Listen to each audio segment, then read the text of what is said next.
ملت میرے اعلیٰ حضرت سے کسی نے پوچھا تھا کہ حضرت جی بی بی نعت پڑھ سکتی ہے؟ فتاوی رضویہ کی 14ویں جلد، بی بی میلاد پڑھ سکتی ہے؟ میلاد؟ اعلیٰ حضرت نے فرمایا اگر بی بی میلاد پڑھ رہی ہو، نعت پڑھ رہی ہو اور اس کی آواز غیر محرم کے کانوں تک جا رہی ہو، فرمایا اسے ثواب نہیں ہوگا، اسے حرام کام کرنے کا گناہ دیا جائے گا۔ بی بی کو منع ہے، وہ نعت کی آواز بھی عورت کا ہی نہیں پڑھتا، دین میں تو عورت کی آواز کا بھی پردہ ہے، دین میں تو عورت کی، حضرت سیدہ زینب، حضرت فاطمہ کی وہ لخت جگر جو میدان کربلا میں امام حسین برابر کی شریک رہی سیدنا امام حسین کے ساتھ۔ یحییٰ بن معین کہتے ہیں میں 15 سال تک حضرت زینب کا پڑوسی رہا ہوں، 15 سال۔ گھر برابر ہوتا ہے نا، بندہ بی بی دیکھ ہی لیتا ہے، وہ بی بی کبھی پردہ ڈال کے جا رہی ہے دوائی لینے، کبھی نظر آ ہی جاتی ہے۔ کہتے ہیں 15 سال میں سیدہ فاطمہ کی بیٹی کا پڑوسی رہا ہوں، میں نے کبھی برقعے میں چھپی ہوئی زینب بھی نہیں دیکھی، برقعے میں چھپی ہوئی زینب بھی کبھی نہیں دیکھی۔ حضرت عبداللہ بن جعفر طیار جناب علی المرتضیٰ کے بھائی تھے، ان کے بیٹے کے ساتھ ان کا نکاح ہوا تھا، بیمار ہو گئی تو حضرت عبداللہ کہنے لگے زینب چل تجھے حکیم کے پاس لے جاؤں، طبیب کے پاس لے جاؤں، تو حضرت زینب کہنے لگی آپ جائیے میرا حال بتا کے دوائی لے آئیے۔ تو حضرت عبداللہ جعفر طیار کہنے لگے شریعت میں گنجائش ہے ڈاکٹر کے پاس جانے، حکیم کے پاس جانے کی گنجائش ہے، تو چلتی کیوں نہیں؟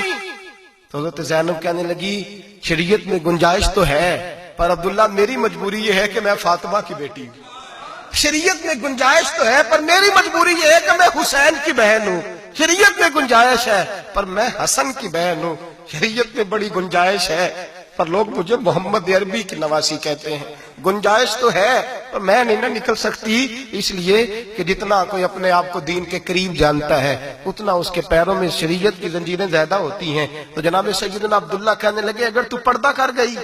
اگر تو چلی گئی، تو فرمانے لگے یہ تو اللہ کی مشیت ہے، تو دوائی لا دے تاکہ میں کھا لوں، اور اگر میں چلی گئی تو میں اپنی ماں سے جا کے کہوں گی کہ اماں ساری تکلیفیں میں نے چھاتی پہ برداشت کی ہیں پر میں نے تیرے پردے پر آنچ نہیں آنے دی۔ میرے بھائی یہ اسوہ نور ہے، یہ اسوہ حسنہ ہے، یہ ہمیں سکھایا جا رہا ہے۔ میرے حبیب کریم کی بیویوں کا یہ حال تھا، بیویوں کا اپنے گھر کے آنگن میں حضرت عائشہ صدیقہ، حضرت سودا جناب حفصہ اپنے سین میں جب بیٹھتی تھی نا تو دیوار کی طرف منہ کر کے بیٹھتی تھی، دیوار کے ساتھ لگ کے دیوار کی طرف۔ بیبیاں اپنے گھر کے اندر بھی دیوار کی جانب منہ کر کے بیٹھتی تھی۔ لوگ پوچھتی، بیبیاں پوچھتی کہ اپنے گھر میں بھی دیوار کو منہ کرنے کا مطلب؟ کہتی ہو سکتا ہے کچھ چھت پہ چڑھے اچانک نظر پڑے تو ہم چاہتی ہیں پھر بھی ہمارا چہرہ نظر نہ آئے اسے، پھر بھی ہمارا چہرہ نظر، ہم اپنے گھر کے اندر بھی پابند رہتی ہیں کہ ہمارے چہرے نظر نہ آئے۔ خدا را بڑے پیسے زندگی میں لوٹائے ہیں،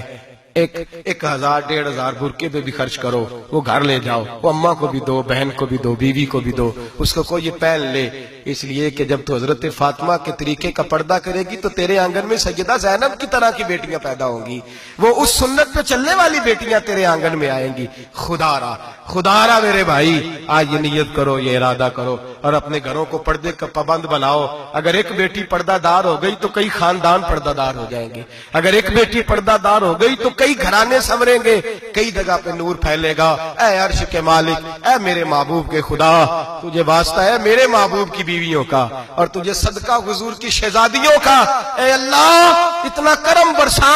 اتنی رحمت برسا کہ میرے وطن کی بیٹیاں اور میرے وطن کی مائیں بہنیں بچیاں یہ سمجھ جائیں کہ ہماری نجات صرف حضرت فاطمہ کے برقعے میں ہے، حضرت عائشہ کے پردے میں ہے، سیدہ خدیجہ الکبریٰ کے حجاب میں ہے۔ اللہ کرے یہ سمجھ جائیں اور یہ جب بھی سجدہ کریں تجھ سے حیا ہی مانگیں، یہ تجھ سے جب بھی سجدہ کریں یہ تجھ سے اپنے لیے چادر تطہیر اور پردہ تنویر ہی مانگیں۔ اللہ کرے مجھ بے عمل کی منہ سے نکلے ہوئے لفظ کسی کے دل میں تاثیر بن کے اترے اور پھر دنیا کے اندر یہ رواج عام ہو کہ ہر کوئی پردہ کرے، ہر کوئی با پردہ ہو جائے۔ اے اللہ تو تاثیر نازل فرما، اے اللہ تو عمل کی دولت نازل فرما، اے اللہ ہماری بیٹیوں کو عزت کی چادر عطا فرما، ہمیشہ مدحت خیر الانام میں گزرے۔ دعا ہے یہ عمر درود و سلام۔